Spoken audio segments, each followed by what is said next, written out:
My name's Tessa Blanchard, and you're watching Top Rope Reality.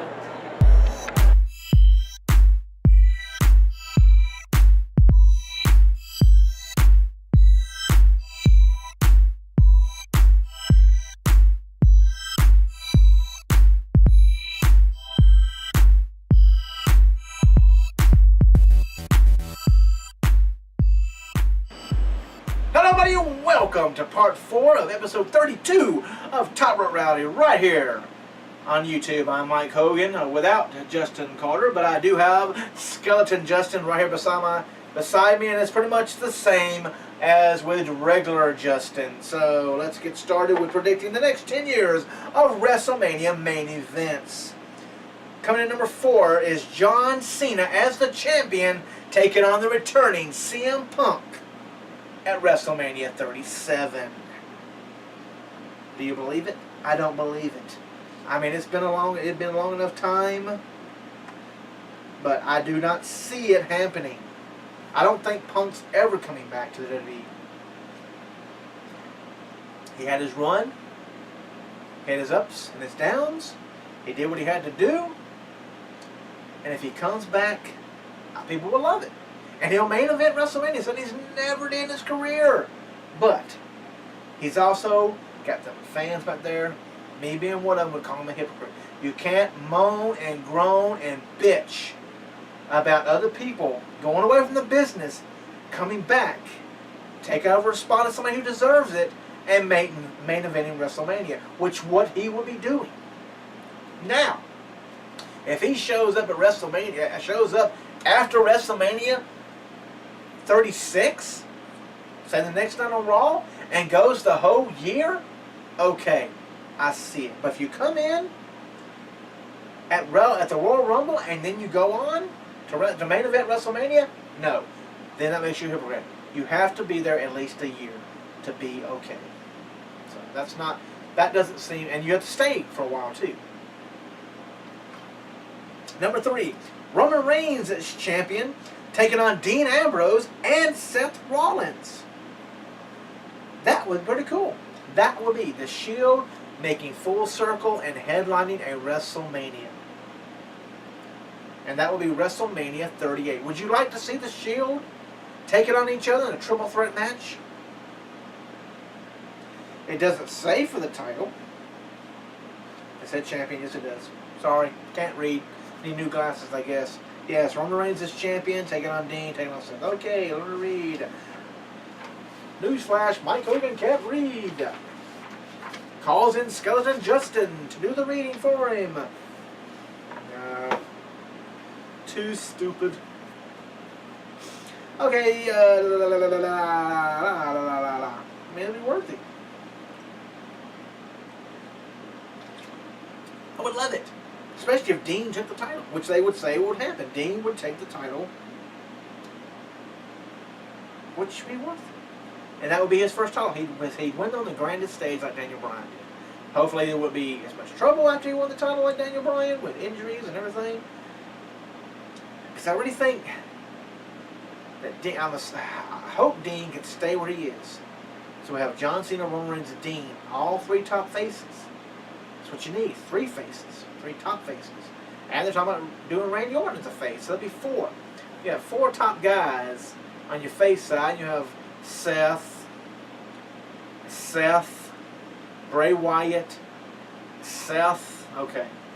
That'll work on the other side. Up next, WrestleMania 39.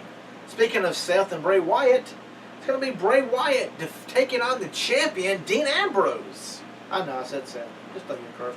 Let's see. Oh, Seth would be the bad. I mean, Dean would be the bad guy, and Bray Wyatt. I keep on saying Seth. That's not even a thing. And Bray Wyatt would be the face. Could see it. That's pretty good. It says title Crazy Meets Crazy. Yeah, so I believe that Bray Wyatt is going to become the new Undertaker type character, which is good. If they write for him right, it's fine. We got a lot of fresh talent here. It's got to be used right. And number 1, WrestleMania 40. What will be happening at WrestleMania 40? Well, the gentleman who wrote this article, all he put down for WrestleMania 40 is the NXT generation. And I think that's a smart thing to do. With the crop of wrestlers you have now, the young guys in the ranks of NXT, when WrestleMania 40 rolls around, any of them right now could be main eventing a WrestleMania. The future of the business looks bright. And I believe with Triple H running NXT, I think he's going to do it right.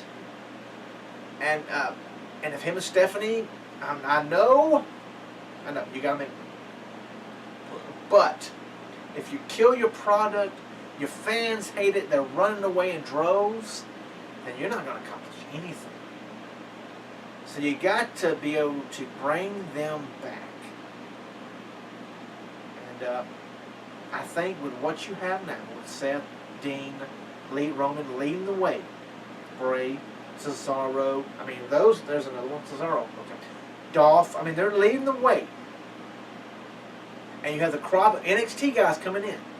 Then the ones at the top now, the John Cena, the Randy Ortons, they need to step aside, step down, pass the torch to the next generation. So this thing can grow and grow and grow. Because that's the thing. Again, it doesn't want to do it. Because we don't have to do it. That's the bad thing about it. If they had to do it, their backs were against the wall, like when they were facing WCW, then it would be a different story. But their backs are against the wall. All they were a few little bit of ratings. And if you look at the ratings now, that's about what they were getting. Sometimes they were getting less when they were up against WCW.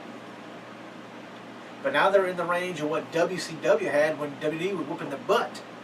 So, doesn't speak volumes very well. But that's something for a different day.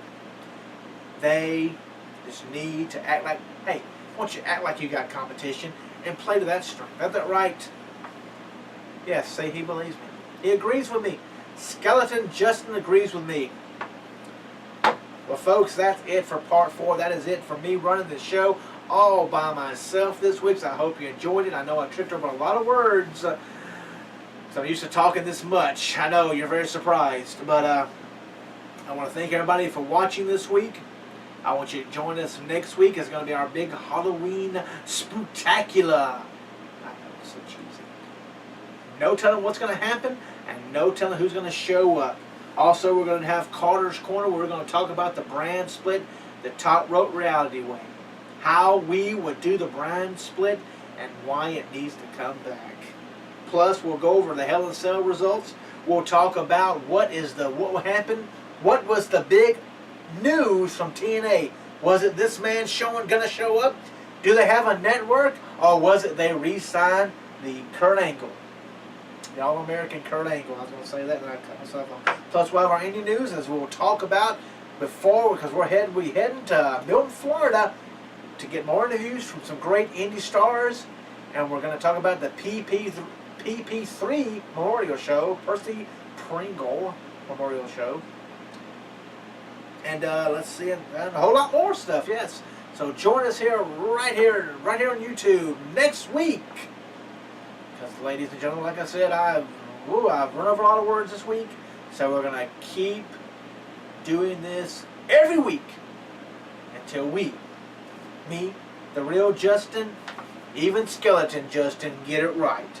So I want to thank you again for watching the biggest internet wrestling show that nobody watches.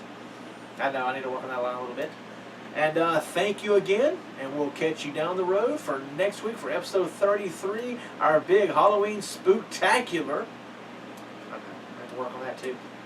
And I'm Mike Hogan, as always, and for Justin Carter, who should be on a second honeymoon, big birthday honeymoon, if you know what I mean, like Dirty 30 again, and Skeleton Justin, plus whoever this is, we don't know. They'll be back next week for our big Halloween spooktacular. So I want to thank you again for the third time. I know I keep thanking you. over and over again, and we'll catch you next week right here on YouTube from Top Row Reality 32. Thank you for watching.